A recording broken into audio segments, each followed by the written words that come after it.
syndrome, CTS. This is very common condition. You will see in the field, actual acupuncture clinic, and the mechanism is very simple. It's just peripheral nerve entrapment. The nerve is called median nerve. Right? If you see this picture, the median nerve is compressed between the ligament and tendons. So it's very straightforward, easy to understand. It's a mechanical compression. And one thing I ask you is, this reticulum ligament is not located in the here. It is located around the carpal bone. So actually, this is not a wrist. This reticulum is around here. So I think you guys already know this, but many of the students confused with this. So not the wrist, but bottom of the hand.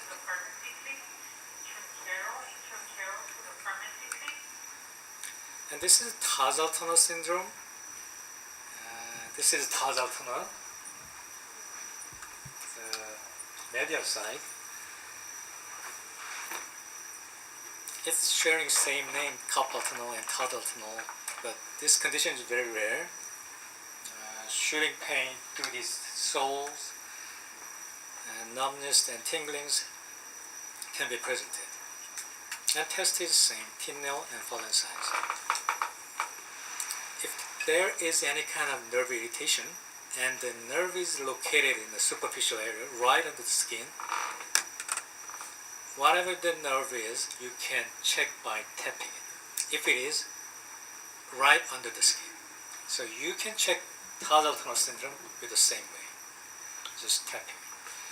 And Fowler sign, you cannot perform Fowler sign on the ankle, but you can just, if you know the mechanism of the Fowler sign, you can just mimic it by compressing down around this area.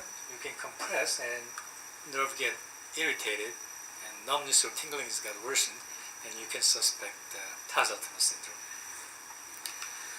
This is not the common situation, so let's just skip this part. Etiology. So what causes CTS?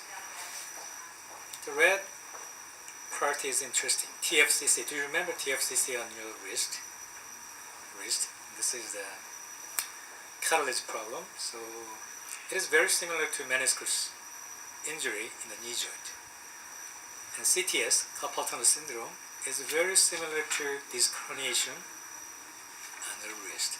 So the mechanism is almost the same. This is a peripheral nerve entrapment, but lumbar disc herniation is a nerve entrapment in the nerve root, and it's more peripheral and extremity.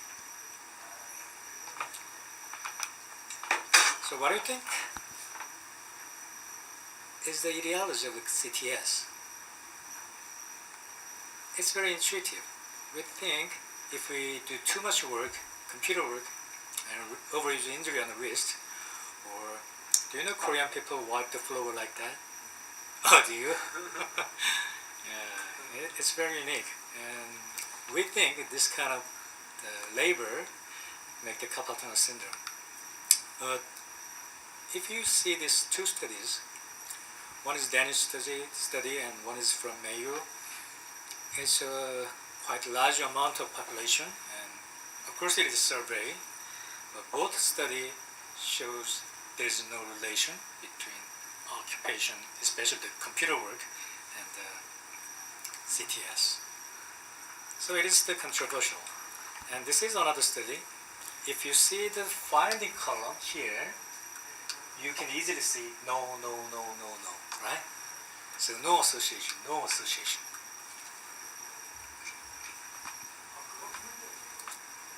And one thing really important etiology is tendinitis, tenosynovitis. Tendinitis can affect the synovial sheath, and they can make a tenosynovitis because there's too much frictions. So it's a different pathology, tenosynovitis and tendinitis, how it happens is almost the same. So that differentiation is the location of inflammation. One thing they found out is if there is a powered vibratory tools, they can affect CTS, like construction workers. Yes. So when there's The bone say of course, mostly. and club DJs. And there's a first foot grip, and it's gripping hard, and if there's a vibration, it is clearly associated with CTS. So we can think when you force it, muscle is contracted. So the load on a tendon is increased. So it is hardened. Under this condition, if there's a vibration, this is a constant stimulation of the tendon and synovial sheath. So that makes the tenosynovitis, and eventually that leads to CTS. So this is a very clear etiology of CTS. But unfortunately, that is not only reason for CTS. There are a lot more reasons. First line is tenosynovitis, but tissue thickening after injury, even injury is healed, but there can be a tissue thickening, just like your ankles. There's deformity remain. And remaining nerve irritation even after clearly getting rid of the inflammations.